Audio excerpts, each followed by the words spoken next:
Hi, I'm Claire Tompkins, the Clutter Coach, and this is the Organize Your Life podcast.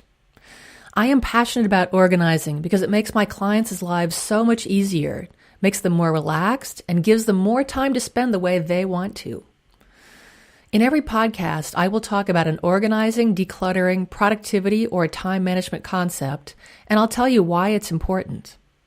I'll also include an action step at the end so you can start practicing right away.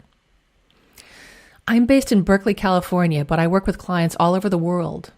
You can find me on the Live Coach website, where I offer coaching via phone or video chat or messaging. Live Coach is running an offer right now where you can get a $50 Amazon gift card if you hire me.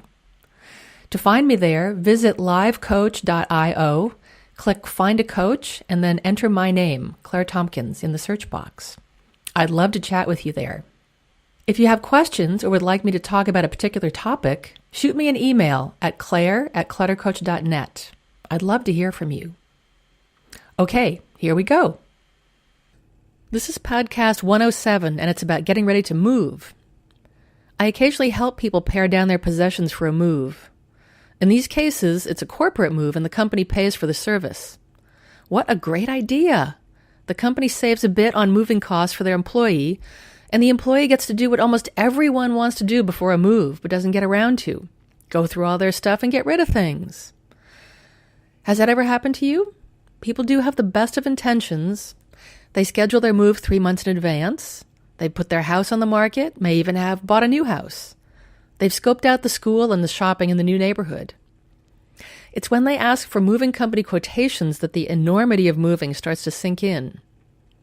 Some movers provide an inventory form to fill out. Inventory means a list of all your stuff. Yes, all of it, unless you want it left behind. So moving is a big reality check on how much stuff you truly have. You can't get started too early on paring down.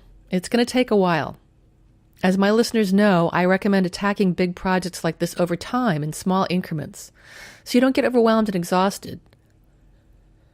I advise creating a vision of what you want before starting any organizing project. That is how my free email course starts out. You can find the e-course on my website in the free stuff section. You can do this kind of visioning for a move too. Think about how you want to live in your new home.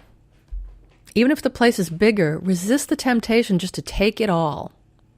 If clutter's an issue for you, don't just transplant it. If you don't want stacks of magazines and newspapers on the living room floor of your new place, first, don't take the ones you have now, and second, don't transfer those subscriptions. If you want to have a manageable closet full of clothes you love to wear, select those now and get rid of the rest instead of filling up the future guest room closet with them. You may feel too busy to tackle this now, but chances are excellent you won't have any more time to do it after you move. Once you arrive, you're going to want to unpack and put things away as quickly as possible to resume normal life. Living in a halfway unpacked home is draining and irritating. Where do you start to find all those things you shouldn't move? Here are some ideas. Boxes you never opened from the previous move.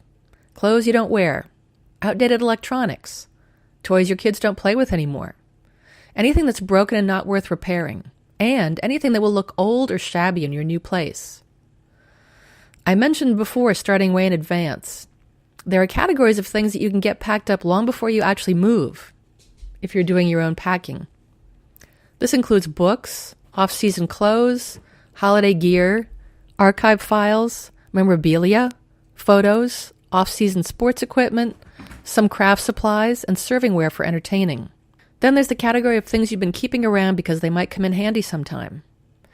Ask yourself if they actually have come in handy since you acquired them, and if so, whether it was worth reserving an entire shelf for them. If you come across some of these items that would have come in handy if you'd been able to find them when you needed them, well, now they have to go. They haven't been helpful so far, and they probably won't be in the future. Get yourself some moving boxes and pack those categories, making sure that you need and love all the things you're packing. Imagine yourself being happy to see them again on the other end of the move. If you don't take them. Have some boxes and bags on hand for donations and giveaways. Have some trash bags for broken or otherwise undonatable items. And of course, if you find some things you can sell, that's extra money for you. Then go through your home closet by closet, shelf by shelf, at the pace that works for you. Don't let this golden opportunity get away. Moving time is the ideal time to review all your possessions and weed out the ones that don't have a place in your life anymore, particularly in your shiny new home. It's impractical for most people to do this kind of comprehensive review unless they're moving. Use this chance to start anew. What you can do now? Start making a mental list of all the things you want to implement in your new home. Less clutter, better storage organization, easier to manage housework, more ease with meal prep. As you go through your stuff, judge it with an eye to that new vision. Hey, thanks for listening. I'm Claire Tompkins, the Clutter Coach. If you like the show, I'd love it if you'd leave a rating and review in iTunes. You can subscribe, too, so the podcast will be ready and waiting for you to listen to it. The show is available on SoundCloud and Stitcher as well. And you'll find the show notes on my blog at www.cluttercoach.net. And again, please come visit me on livecoach.io and get that gift certificate while the offer lasts. LiveCoach offers a money-back guarantee after your first month, so there's no risk. See you next time.